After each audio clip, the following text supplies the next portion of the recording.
오늘 예수님께서는 귀신 들린 아이로 고통을 받는 한 아버지에게 믿는 자에게는 능치 못한 일이 없다라고 말씀하시면서 믿음의 중요성을 말씀을 했습니다. 믿음이라고 하는 것은 우리 성도들에게 있어서 굉장히 중요한 그런 것이죠. 그러나 우리 성도들에게 믿음은 한편으로는 굉장히 수수께끼 같은 그러한 면이 있습니다. 어떤 때는 우리 마음에 확실하게 믿어지는 것 같은데 또 어떤 때는 의심의 파도에 휩쓸려서 마음의 갈등을 일으킬 때도 있게 되는 것이죠. 사실상 믿음의 갈등이라고 하는 것은 모든 사람들에게 경험되어지는 그런 일인데요. 더구나 염려나 근심이나 고통이 다가올 때 그것을 해결하기 위해서 우리가 기도를 하고 또 하나님 앞에 간구하는데 그 모든 고통을, 염려를, 근심을 위해서 기도할 때 기도가 응답을 받은 것 같기도 하고 또 받지 못한 것 같기도 하는 그런 마음에 어떤 확고함이 없을 때도 종종 있게 되는 것입니다. 그래서 도대체 믿음을 우리가 어떻게 가져야 되느냐, 믿음에 대한 우리의 마음의 확신을 어떻게 가져야 되느냐 하는 것은 대단히 우리 그리스도인들에게 중대한 일입니다. 오늘 예수님께서는 귀신 들린 아이 때문에 고통과 염려와 근심으로 그렇게 살아온 이 아버지에게 믿는 자에게는 능치 못함이 없다라고 이렇게 말씀하시는데 오늘 그 아버지가 그 말에 대해서 믿습니다 라고 말했습니다. 그런데 다시 나의 믿음이 없는 것을 도와달라고 간구하지 않습니까? 여러분, 이렇게 이 믿음에 대한 우리의 확실한 우리의 마음에 확고부동한 그러한 결단이라고 하는 것은 우리 성도들에게 너무나 중대한 것인데 오늘 예수님께서 제자들 가운데 이 세 제자를 데려가고 나머지 9명의 제자가 지금 그 밑에서 변론을 하고 있을 때입니다. 거기에 한 아버지가 예수님이 내려오니까 이렇게 자기의 귀신 들린 아들을 고치지 못하는 제자들을 이렇게 상대하다가 예수님이 오시니까 예수님에게 하소연을 하고 있지 않습니까? 내 아들이 몹시 고통스러워합니다. 물에도 쓰러지고 불에도 쓰러지면서 정말 죽을 뻔한 적이 한두 번이 아닌데 그래서 내 아들을 제자들에게 데려왔는데 능히 고치지 못했습니다. 그러면서 예수님에게 자기 아이를 데려왔습니다. 예수님께서는 이러한 상황 앞에 믿음이 없는 세대라고 말씀하시면서 그 아이를 데려오도록 하셨고 그러면서 이 예수님이 앞에 나온 이 아이가 심히 경련을 일으키기도 하고 또 땅에 엎드러지기도 하고 그러면서 거품을 흘려버리는 이렇게 귀신 들린 자의 형태의 행동을 하게 된 것입니다. 그때 아버지가 하는 말이 무슨 예수께서 아버지에게 언제부터 이렇게 되었느냐라고 말하니까 어릴 때부터 그랬습니다. 그래서 어릴 때부터 그 아이가 물에도 불에도 자주 던져지고 그리고 이렇게 아주 고통스러운 세월을 살았음을 말하지 않습니까? 불쌍히 여겨주세요. 무엇을 하실 수 있거든 불쌍히 여겨주시고 그리고 도와주세요 그랬습니다. 그래서 예수님이 할 수 있거든이 무슨 말이냐, 믿는 자에게는 능히 하지 못할 일이 없다라고 말씀을 하셨습니다.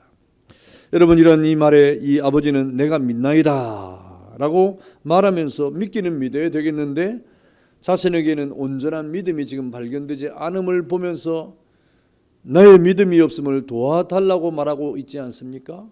어찌 보면 이 아버지는 그래도 겸허한 성품을 가진 사람이에요. 자기를 속이지 않는 사람입니다. 믿음이 없는데도 내가 믿습니다 라고 말하는 사람이 얼마나 많습니까? 온전한 믿음이 없음에도 믿음이 있는 것처럼 왜곡하는 우리의 모습이 얼마나 많습니까? 온전한 믿음 앞에 서 있지 못하면서도 온전한 믿음에 서 있는 것처럼 우리가 자기를 포장하는 경우가 얼마나 많습니까? 오늘 이 아버지는 이 귀신 들린 아이가 고침을 받는 일에 대해서 예수님이 하신 말씀을 다 믿고 싶었어요. 그런데 가만히 보니까 자기 마음 안에는 이 주님의 말씀에 대한 온전한 믿음이 없음이 있었다 이 말입니다. 그래서 오늘 이 아버지는 아주 진실하게 나의 믿음이 없음을 도와주세요 라고 이렇게 말하고 있지 않습니까? 정직한 아버지입니다. 깨끗한 아버지입니다. 겸손한 아버지입니다. 아들을 살리고자 하는 그러한 아버지의 애끓는 심령도 있었지만 자기 안에 믿음이 없음을 바라보면서 나의 믿음이 없음을 도와달라고 했더니 아버지의 이 말은 우리가 때로는 종종 하나님 앞에 늘 구해야 될 그런 기도가 아니겠습니까? 우리가 어떻게 완벽한 믿음을 가지고 살아갑니까? 온전한 믿음 앞에서 모든 일 앞에 우리의 믿음을 가지고 살아가는 우리의 모습을 가지고 있습니까? 우리는 때로 종종 믿음이 없는 우리의 모습을 보고 있지 않습니까? 그때마다 우리는 우리의 믿음이 없는 것을 도와달라고 하는 그런 기도를 통해서 하나님 앞에 엎드려야 되는 겁니다.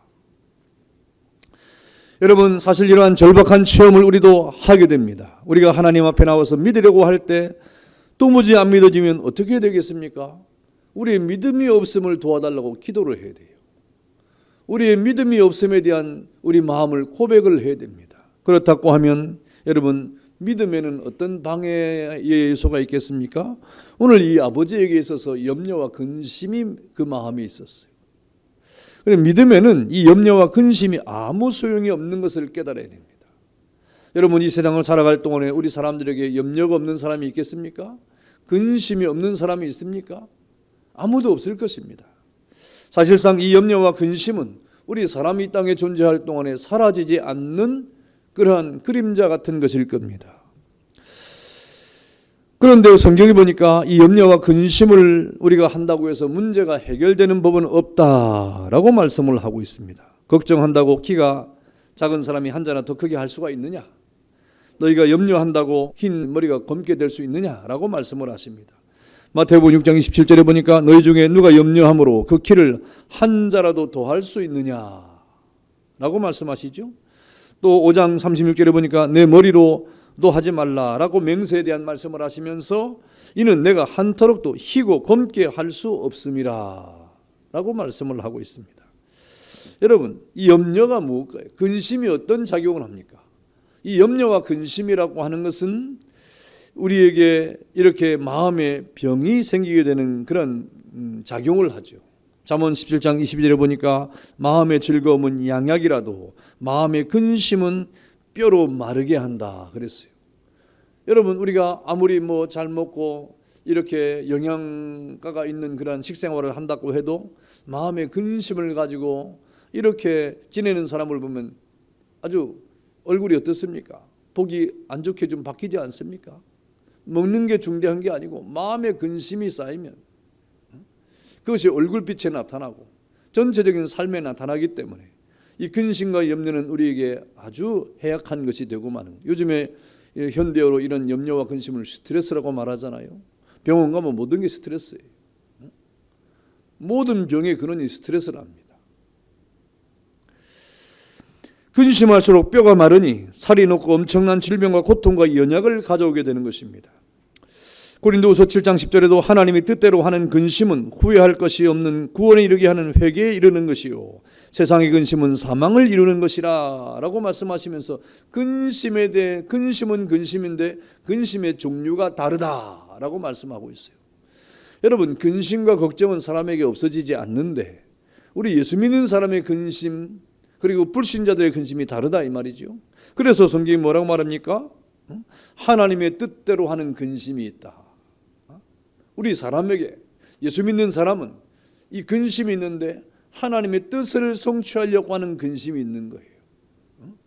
하나님의 이 뜻을 이루어 가려고 하는 근심이 있는 거예요. 어찌하면 우리가 예배 생활을 잘할까? 어떻게 하면 기도에 하나님 앞에 더 깊은 기도의 자리로 나아갈 수 있을까? 우리의 삶을 어떻게 더 기쁘게 하나님 앞에 영광스럽게 살아갈까? 이런 염려와 근심들, 이거 하나님의 영광을 위한 근심 아닙니까? 여러분, 이러한 근심은 후회할 것이 없는 구원에 이르는 회개를 이루는 것이다. 생명이라 이 말입니다.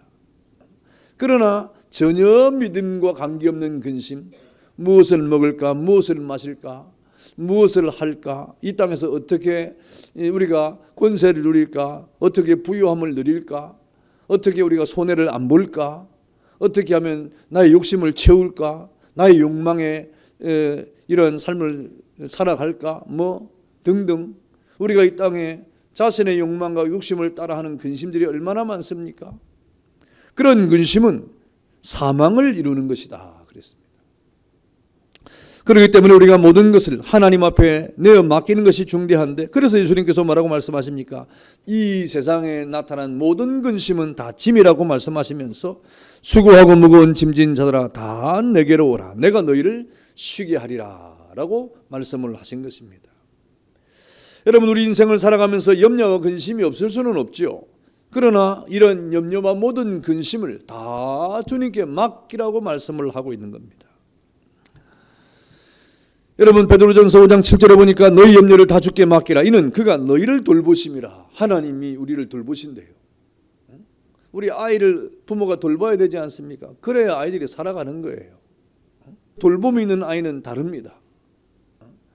여러분, 하나님의 돌봄이 우리에게 있다 이 말입니다. 하나님이 우리를 돌보신다 이 말입니다. 그러니 여러분, 우리가 아이를 돌보는데 아이가 부모가 해야 될 염려를 하고 걱정을 하고 근심을 하면 어떻게 되겠어요? 그 아이가 어떻게 되겠습니까? 안 해도 될 염려, 안 해도 될 근심, 마땅히 부모가 해야 될 염려와 근심들,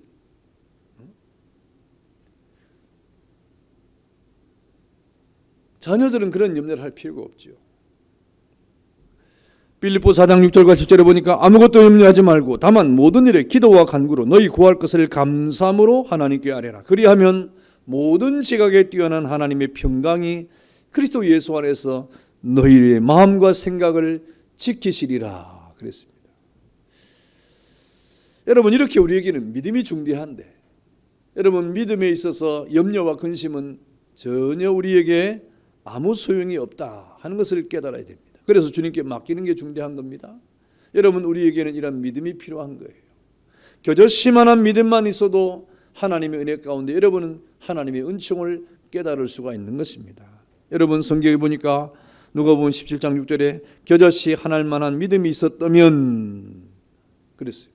우리에게 겨자씨만한 믿음만 있으면 그것이 우리에게 큰 역사가 일어난다 이 말입니다. 여러분, 겨자씨 한 알만한 믿음, 그런 믿음이 있으면 태산도 물러간다 그랬어요. 여러분에게 마음에 짐 같은 태산 같은 걱정과 근심들, 겨자씨만한 믿음만 있어도 그것은 물러간다. 하나님의 기적이 일어난다 이 말이죠. 여러분, 주님이 오늘 이 아버지에게 할 수 있거든이 무슨 말이냐? 믿는 자에게는 능치 못함이 없다라고 이렇게 말씀을 했습니다. 여러분, 우리가 염려나 근심하지 아니하고 능치 못함이 없는 주님에 대해서 이 작은 겨자씨만한 믿음만 있으면 어느덧 우리 마음에는 모든 마음의 근심과 염려가 사라지고 능치 못함이 없는 사람이 된다 이 말입니다. 그러니까 이 겨자씨만한 작은 믿음의 작용은 무엇입니까? 우리 마음의 근심을 없애고 염려를 없애주는 작용을 하는 거예요. 그러니 결국 믿음은 무엇입니까? 염려하지 아니하고 근심하지 아니하는 거예요. 그리고 온전히 하나님의 말씀을 믿는 거예요. 그런데 오늘 이 아버지는 이 아들의 이 귀신 들리니 아이의 어떤 이 병이 빨리 낫기를 원하는데 주님의 말씀을 들으니까 나을 수 있을 것 같기는 하지만 자기 생각으로는 이것이 불가능하게 보이니까 그것이 염려가 됐던 거예요. 그것이 근심입니다. 그래서 믿긴 믿어야 되겠는데 온전치 못한 자신의 믿음을 발견하고 주님 앞에 나의 믿음이 없음을 고쳐달라고 하는, 도와달라고 하는 그런 기도를 지금 하고 있는 겁니다. 여러분, 그러니 우리의 믿음은 염려와 근심을 우리 마음에서 사라지게 하고 더 나아가서 하나님의 능력을 덧입는 순간이 우리의 믿음이라고 하는 겁니다. 여러분, 그러므로 우리의 믿음을 주님 앞에 가져갈 때 혹여 우리 마음에 정말 온전치 못한 믿음이 우리에게 발견된다고 하면, 그로 인해서 우리가 염려와 근심이 떠나지 않는다고 하면 우리의 믿음이 없음을 주님 앞에 고백하면서 우리의 믿음이 없음을 도와달라고 하는 소원을 아뢰고 여러분이 하나님 앞에 온전한 믿음으로 나아가는 복이 있기를 축원합니다. 그래야 사는 겁니다. 그래야 영의 힘을 얻는 겁니다. 그래야 우리의 삶이 새로워지는 겁니다. 여러분, 믿음이 또 무엇입니까? 믿음은 마음의 결단을 하는 거예요. 여러분, 오늘 믿을 때 우리가 이 땅을 살아가는 동안에 이 마음의 결단이 필요한데, 이 마음의 결단이라는 것이 무엇입니까? 마침내 주님 말씀을 굳게 믿음으로 다른 것을 우리가 다 뒤로 하고 온전히 하나님의 말씀만을 위해서 나가는 겁니다. 그래서 아예 마음의 각오를 다지고 결단을 하는 믿음은 무엇입니까? 살든지 죽든지 흥하든지 망하든지 오직 주님의 영광을 위해 살겠다고 하는 그런 결단을 말하는 거예요. 여러분, 이러한 결단들이 성경에 얼마나 많이 나타납니까? 그런 결단의 역사 속에 하나님의 기적이 벌어지는 겁니다. 여러분이 귀신 들리는 아이가 고침을 받는데 오늘 예수님께서 이 아버지에게 무엇을 요구하는 겁니까? 믿음의 결단을 요구하는 거예요. 믿음의 결단을 요구하는 거예요. 그런 믿음의 결단이 오늘 이 아버지의 믿음을 통하여 예수님께서 그 아이의 이 질병을 고치겠다고 하는 말씀을 하고 있는 겁니다. 다니엘 3장에 보니까 우리가 잘 아는 대로 사드락과 메삭과 아벳느고가 나오지 않습니까? 그들은 믿음의 결단을 한 사람들입니다. 어떤 상황에서 결단을 했습니까? 죽음 앞에서 결단을 했어요. 여러분, 사드락과 메삭과 아벳느고가 이렇게 이 느부갓네살 왕 앞에 섰을 때 그는 그야말로 벽적간도에 선 것처럼 자신의 생명을 담보할 수 없는 그런 위험한 순간 아니겠습니까? 그래서 오늘 이 세 친구가 이 왕에게 하는 말이에요. 다른 말 할 필요 없다 이 말입니다. 우리가 하나님을 우리 왕으로 모시는 것에 대해서는 다른 말 할 필요가 없다 이 말입니다. 비록 우리가 왕 앞에 서 있지만은 우리의 이 신앙은 변할 수 없습니다 하는 그런 결단을 나타내고 있지 않습니까? 그러니까 느부갓네살 왕이 이 세 친구를 평소보다 7번이나 더 뜨거운 풀무불에 집어넣어라 하고 명령을 하잖아요. 그러나 이 세 친구는 어떤 마음입니까? 아무리 왕이 그런 명령을 해도 우리가 결코 하나님을 섬기는 일 앞에 물러서지 않겠습니다. 우리 풀무불에 던지면 던져주세요. 뭐 관계없습니다. 그러잖아요. 그렇게 할 경우에 하나님이 우리를 살려줄 겁니다. 우리의 믿음입니다. 혹 하나님이 우리를 살리지 않는다고 하더라도 그럼에도 불구하고 우리는 하나님을 버리는 일은 결단코 없을 것입니다 하고 불무불에 던져지지 않습니까? 여러분, 이것이 바로 이 세 친구의 결단이었습니다. 하나님만을 섬기지 왕의 신들과 왕이 세우는 신상에게 절하지 않겠다고 하는 이 다니엘의 세 친구의 이 신앙의 이 내용은 무엇입니까? 결단하는 신앙이에요. 결단의 신앙은 언제든지 드러나는 신앙입니다. 여러분, 우리가 이 땅에 살아갈 동안에 여러분의 신앙이 드러나야 돼요. 어떻게 신앙이 생명인데 생명이 감춰질 수가 있겠습니까? 드러나야 되는 겁니다. 그것이 결단입니다. 여러분, 그 가운데 불목불 가운데 사드락과 메삭과 아벳느고는 던져졌지만 그러나 하나님의 신이 그 가운데 나타나서 저들을 지키지 않습니까? 믿음대로 역사하는 거예요. 여러분, 이렇게 믿음이라고 하는 것은 여러분의 마음의 결단을 통해서 나타나는 것입니다. 여러분, 우리가 오늘날 신앙생활을 할 동안에 믿음에 대해서 우리가 결단하지 못하고 이 믿음에 대한 우리 허용이 너무나 왔다 갔다 하는 경우가 얼마나 많습니까? 성경으로 우리에게 말씀하시기를 뒤로 물러가면 우리가 신앙의 결단을 하지 않고 믿다가 뒤로 물러가는 이러한 일에 대해서 하나님은 저를 기뻐하지 않는다 그랬어요. 신앙의 결단을 하지 않고 여러분, 이 세상에 살아가는 가운데 상황 가운데 몰려가지고 신앙에서 후퇴를 하고 뒤로 물러가면 하나님이 그를 기뻐하지 않는다 이 말입니다. 여러분, 에스더가 했던 신앙 고백도 마찬가지입니다. 내가 사흘 동안 금식하고 기도하고 들어가겠습니다. 왕이 나를 용납하지 아니하고 죽으면 내가 죽겠습니다 하는 것이 신앙의 결단이에요. 내 신앙을 드러내겠습니다 이 말입니다. 죽을 비 우리 앞에 올지라도 내 신앙을 드러내겠습니다 하는 각오죠. 뒤로 물러서지 않겠다고 하는 그런 각오입니다. 그 다음은 어떻게 되는 겁니까? 모르겠다 이 말입니까? 아니에요. 하나님이 책임져 주실 것이라 이 말이죠. 하나님의 책임이 어떻게 나타납니까? 살릴 수도 있고 죽일 수도 있는 거예요. 죽는데 내두는 것도 되는 거예요. 어떤 상황 관계없다. 하나님의 뜻이 우리를 살리는 곳에 내두든지 하나님의 뜻이 우리를 죽음에 이르는 곳에 내두든지 관계없다 이 말입니다. 모르겠다는 것이 아니라 하나님 앞에 맡기겠다고 하는 신앙의 결단 아닙니까? 여러분, 사도 바울은 이러한 신앙의 복음을 증거할 때마다 그는 이렇게 복음과 함께 내가 함께 하겠다는 각오를 다진 사람이 사도 바울 아닙니까? 빌립보서 1장 20절에 보니까 나의 간절한 기대와 소망을 따라 아무 일에든지 부끄러워하지 아니하고 지금도 전과 같이 온전히 담대하여 살든지 죽든지 내 몸에서 그리스도가 존귀하게 되게 하려 하나니 이는 내가 사는 것이 그리스도니 죽는 것도 유익하니라. 이 말이 무슨 말입니까? 사도 바울이 복음을 전하면서 늘 이 사도 바울의 목적이 뭐예요? 자신의 신앙의 결단을 통해서 사는 길에 가든지 죽는 길에 가든지 아무 관계없다 이 말입니다.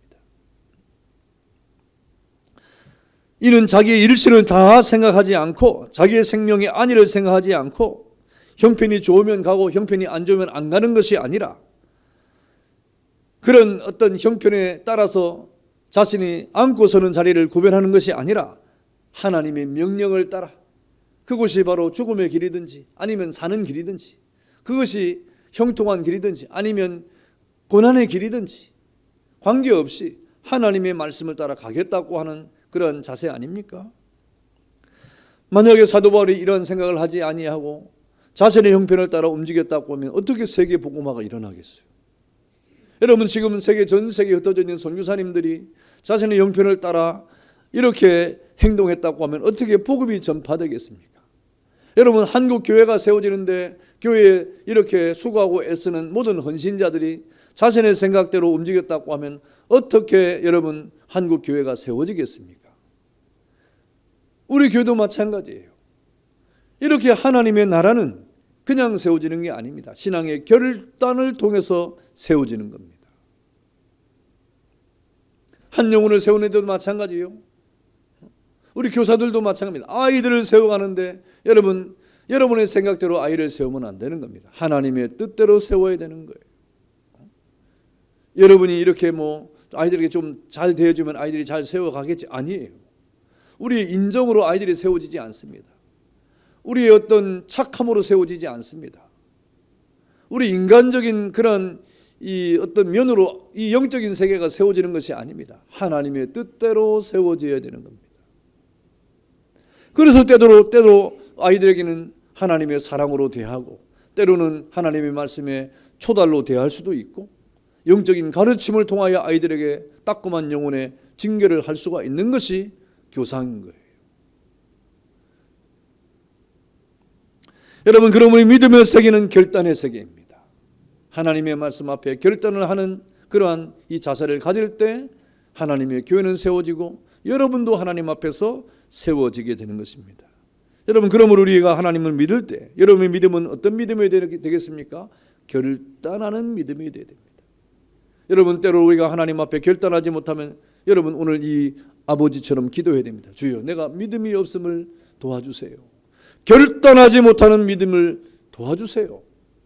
드러내지 못하는 믿음을 도와주세요.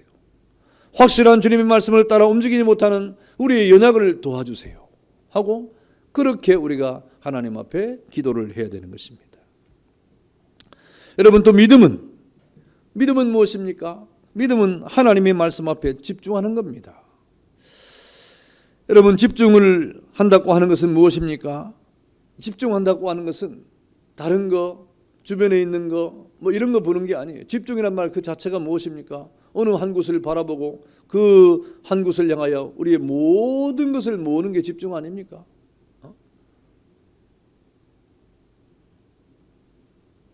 모든 운동 경기의 집중력이 얼마나 중요합니까? 특별히 이렇게 양궁을 한다든지 사격을 한다든지 이런 집중력이 얼마나 중대해요. 개인 집중력이죠. 또 다른 여러 사람이 하는 종목도 마찬가지예요. 서로 집중력을 가질 때 팀워크가 잘 이루어지는 거예요.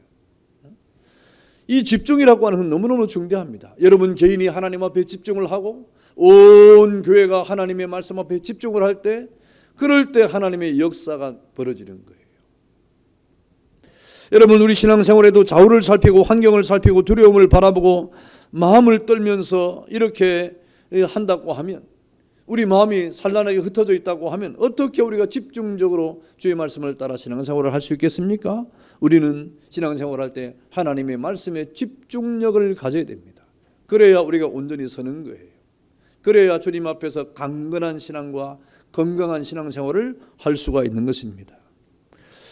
이사야 41장 10절에 보니까 두려워하지 말라 내가 너와 함께함이라 놀라지 말라 나는 내 하나님이 됨이라 내가 너를 굳세게 하리라 참으로 너를 도와주리라 참으로 나의 의로운 오른손으로 너를 붙들리라 라고 말씀하고 있지 않습니까? 여러분 이 세상의 온갖 두려움과 우리를 이렇게 혼란하게 하고 우리의 마음을 분산시키는 모든 것들을 우리가 하나님의 말씀 앞에서 집중력을 가지고 다 이겨내야 됩니다. 우리를 흐트러뜨리는 게 얼마나 많은지 몰라요, 세상에. 여러분이 하나님 앞에 나아가는 그 걸음을, 주님 앞에 마음을 집중하는 이런 모습을 이 세상에 얼마나 많이 방해하는지 모릅니다. 어찌하든지 집중하지 못하도록 방해하는 일이 너무너무 많아요. 그런 파도가, 그런 풍랑이, 그런 바람이 얼마나 거세게 부는지 모릅니다. 그래서 우리가 휘청거리고 넘어지고 빠지고 이렇게 우리가 얼마나 이 바람과 파도의 풍랑이는 이 바다에서 출렁거리는 삶을 살아가는지 모릅니다. 믿음이라고 하는 것은 무엇입니까? 비록 바다나 바람이나 풍랑이 이렇게 출렁일지라도 오직 주님을 향한 집중하는 자세를 통하여 견고하게 서서 이렇게 주님을 향하여 걸어가는 것이 신앙이에요. 여러분, 베드로가 물 위를 걷지 않습니까? 바다 위로 걸으시는 주님을 바라보고 주여 나도 걸어오게 명령을 해주세요. 걸어와라 이 말입니다. 그러니까 베드로가 걸어갔어요. 걸어가다가 여러분 그만 베드로가 빠지지 않습니까? 여러분 왜 빠집니까?